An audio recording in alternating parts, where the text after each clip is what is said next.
Jesús, buenos días. Buenos días, ¿qué tal? ¿Cómo está Santiago de Compostela a estas horas de la mañana? Cuéntame, Jesús. Pues amaneció un poquito de niebla, mucho peregrino, temperatura suave. Santiago de Compostela siempre está lindo, la verdad. Jesús Feas es miembro de la Academia de Ciencias Veterinarias de Galicia y hablamos de las abejas, porque si las abejas enferman, puede que el hombre también enferme, los hombres enfermemos, ¿o no? Sí, a ver, las abejas son unas criaturas necesarias, ¿no? En general, los insectos son esas pequeñas criaturas que unen el mundo, pero especialmente las abejas son muy importantes para el ser humano y para todos los ecosistemas, ¿no? Por las funciones que desarrollan en el medio ambiente. Una ganadería bastante conflictiva, por cierto. Bueno, conflictiva no sé en qué aspecto te refieres. Es una ganadería muy particular, eso sí, ¿no? Porque no deja de ser un insecto, pero hay que manejarlo a nivel de colonia, ¿no? Los veterinarios estamos ahí y bueno, pues las abejas son esos pequeños bioindicadores, esos centinelas de cómo está el medio ambiente, ¿no? Pueden anteceder un poquito lo que nos espera a los seres humanos. ¿Y qué nos espera o qué nos puede esperar? ¿Cuál es la salud de las abejas en este momento, Jesús? La salud de las abejas está delicada, hay distintos factores, ¿no? La modificación de hábitats, el uso de insecticidas, el cambio climático, ¿no? Y últimamente, sobre todo las especies invasoras, ¿no? que están afectando muy mucho a la salud de nuestras abejas de la miel. También los ganaderos que en este momento tienen, porque es una ganadería, ¿no? Es una ganadería particular, ¿no? Es decir, los apicultores no dejan de ser personas que cuidan y crían las abejas para aprovechar sus productos o sus servicios. Es una ganadería muy especial y ahí estamos los veterinarios cuidando también de ellas, sí. Porque quien mide sabe, quien no opina. ¿O no? Eso, sí, efectivamente, eso no? es una...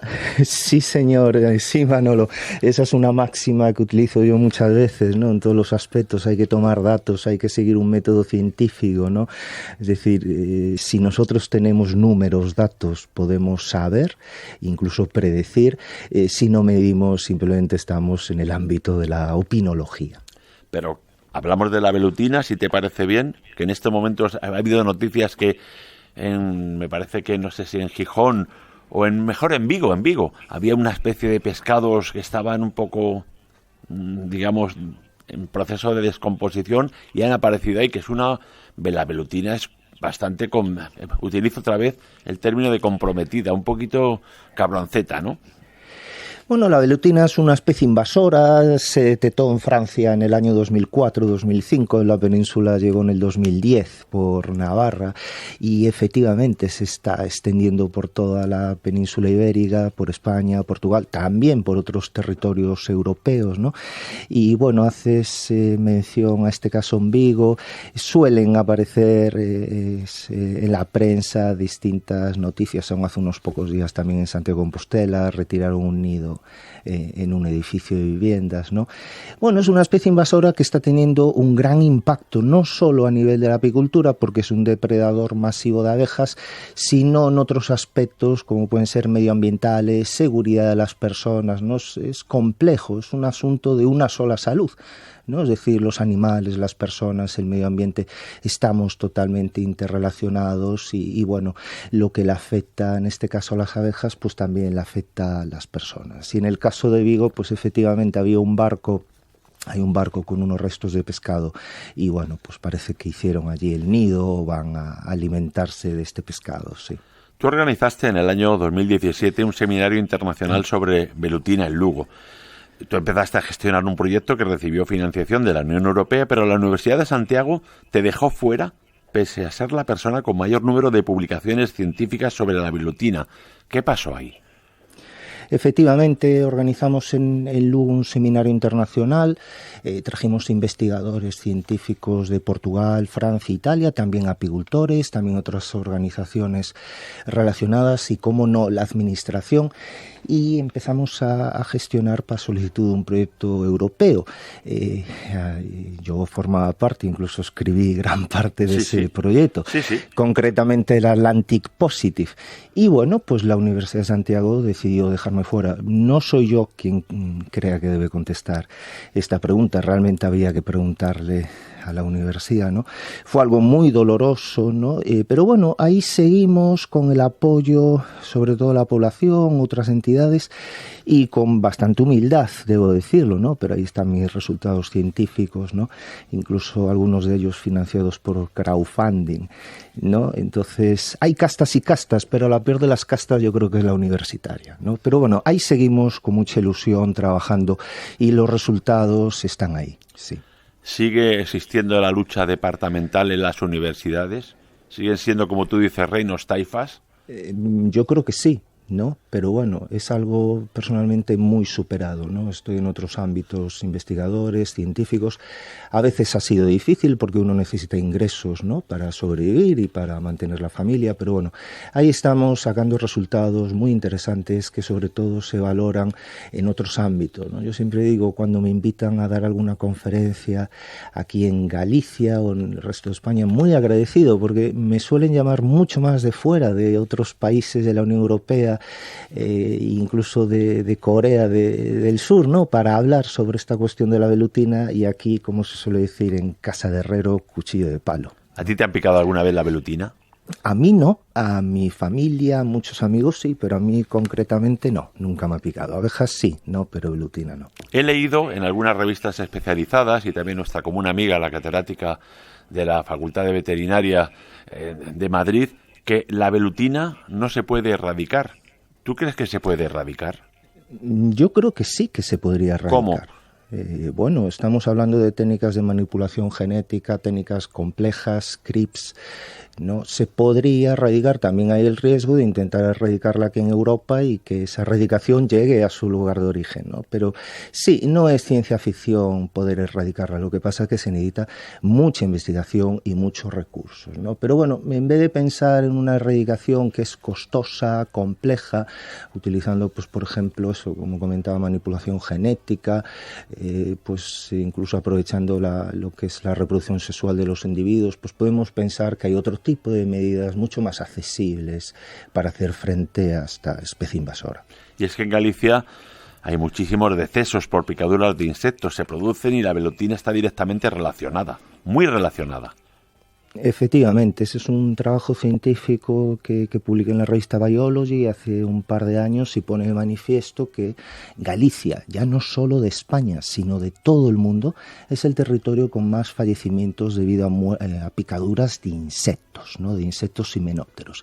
Y la velutina está relacionada con estos datos, ¿no? Si establecemos que en España pueden fallecer del orden de 4 personas al año por millón de habitantes, 4 personas al año, es decir, unas tasas de 0,08, 0,09 fallecimientos año, millón de habitantes, en Galicia estamos en algún año con tasas de 2,2, 1,8, ¿no? Entonces, bueno, es la puntita del iceberg, ¿no? Los fallecimientos por estas alergias, pero tiene muchísimo más impacto también la presencia de la velutina aquí en Galicia, un territorio que hemos estudiado bastante. O sea que su impacto está clarísimo que también es sanitario.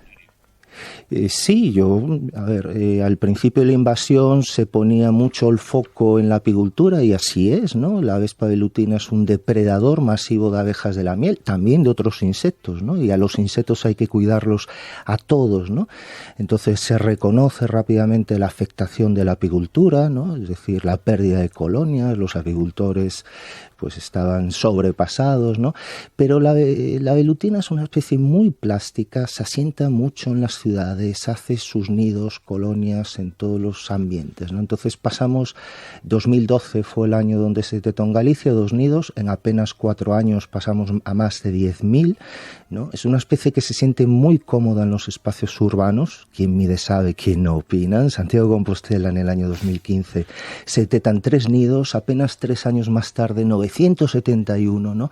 Se convierte en la primera actividad de los bomberos de Santiago, retirar nidos de velutina, algo que nadie hubiera pensado, ¿no? Entonces, estos insectos no es que persigan al ser humano, pero sí que hay conflictos de uso, ¿no? Es decir, hay nidos por muchos lugares y siempre hay accidentes, picaduras y bueno, pues sí está afectando a la salud de las personas, efectivamente. Pero la velutina no te ataca, si no se ven no te persiguen, quiero decir. La doctora Meana, que antes me he olvidado de decir, doctora Meana, que tú conoces muy bien, que trabaja como catedrática en la Universidad Complutense, en la Facultad de Veterinaria. Pero no te persigue la velutina, ¿o sí?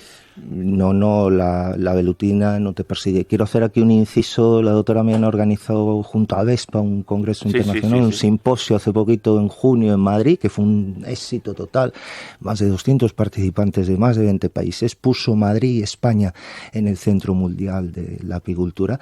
Y volviendo al tema, efectivamente la velutina no te persigue, ¿no? Pero hay nidos por todos los lados y cuando se siente amenazada, pues sí que hay un ataque, ¿no?, a las personas y recibes esas picaduras, ¿no? Además de investigador, tú eres apicultor, tienes abejas. ¿Esto puede afectar a la calidad de la miel, esta invasión?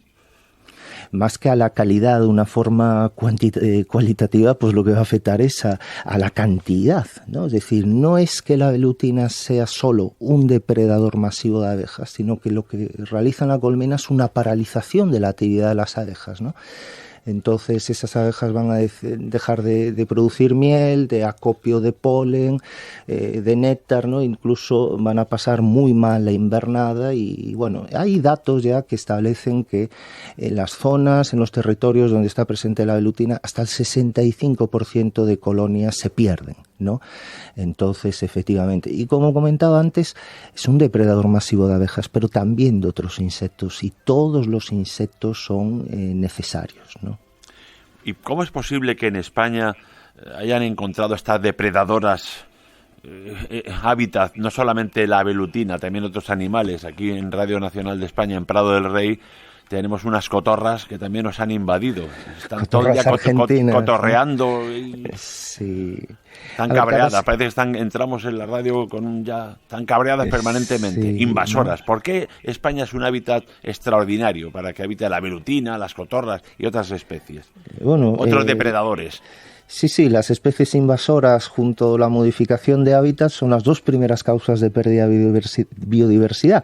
Acabas de comentar las cotorras, pero por ejemplo aquí en Galicia, la avispilla del castaño en el 2004, la polilla asiática del boj, el picudo, el escarabajo de la palmera, cada uno tiene su efecto, ¿no? Entonces, todas estas especies de forma natural no debían de haber llegado a nuestro territorio, pero llegan de la mano del hombre, fundamentalmente por movimiento de mercancías, tráfico marítimo, ¿no? Y aquí en España, en la península ibérica, en Europa, ¿no? Porque es una invasión a nivel paneuropeo, está en Italia, en Portugal, en España, Inglaterra, todo Francia, Alemania, Suiza, ¿no? Pues sí, primero no encuentran un depredador natural. Debemos de pensar que la avispa velutina, en su lugar de origen, hay 22 especies de avispones y entre ellas compiten, ¿no? Y tienen sus depredadores específicos. Aquí no, entonces es una de las características de estas especies invasoras, además de ser un insecto social, con lo que eso conlleva. Pensemos que solo un ejemplar o dos han llegado a Francia en ese año 2004 y han producido toda esta invasión, ¿no? Y entonces se reproducen de manera incontrolada, no tienen depredadores y encuentran ese nicho ecológico que ocupan, y vaya si ocupan, ¿no? ¿Tú has extraído su veneno? ¿Qué diferencia el veneno de la velutina de otros venenos? Sí, se habló mucho al principio relativizando el impacto en la salud, ¿no? Las picaduras, y se hablaba mucho de su veneno, pero realmente nadie había analizado su veneno, ¿no? Entonces, bueno, aquí tengo que agradecer y poner encima de la mesa a la doctora Carmen Vidal. Sí. Es una de las mayores especialistas, si no la mayor a nivel mundial en alergias a insectos, en este caso a Vespa velutina. Teníamos ese interés en analizar el veneno. El veneno no es igual al de otros insectos himenópteros. Hay cuestiones comunes, pero no es igual. Incluso hemos podido analizar el veneno de las reinas y el veneno de las obreras, y no es el mismo, ¿no? Entonces, hemos extraído el veneno, seguimos haciendo estudios, estamos planteando nuevos métodos diagnósticos, ¿no? Es decir, la colaboración entre los distintos agentes de salud, con en este caso los médicos y en el caso veterinarios, ¿no? Pues ese concepto de una sola salud siempre revierte positivamente en la salud de los pacientes, que es lo que realmente nos interesa. Si estamos en Santiago o visito Santiago, o nuestros oyentes pasan por esta bellísima ciudad de Galicia, ¿qué rincón secreto nos aconsejas, Jesús? Bueno, yo siempre digo en Santiago que lo que hay que hacer es perderse y tener tiempo. A mí me gusta mucho el Parque de Belvís, el Parque de Bonaval. Santiago es una ciudad con muchísimos parques, muchísimas zonas verdes, ¿no? Hay que visitar la Plaza de Abastos, hay que visitar la catedral, ¿no? Santiago es una ciudad hermosa, ¿no?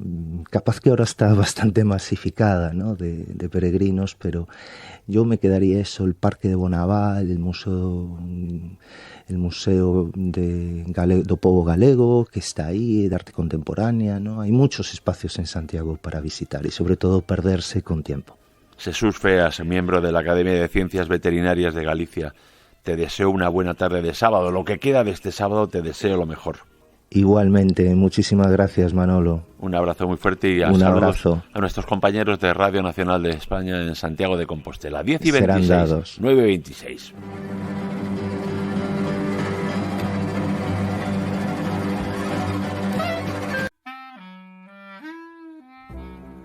Te estamos escuchando cómo manejas los papeles en tu salón. ¿Dónde estabas, Eduardo? ¿Como abogado, historiador? ¿Dónde estabas? Hola. ¿Dónde estabas, Eduardo? ¿Dónde estabas?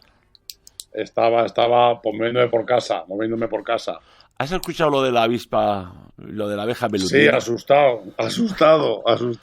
Oye, pero lo que más me ha asustado ha sido lo que ha dicho de la universidad, que estoy totalmente de acuerdo con él. Así que... ¿Tú como profesor universitario crees que sigue existiendo la lucha departamental y que los departamentos son reinos de taifas? Vaya mierda. Sí, sí,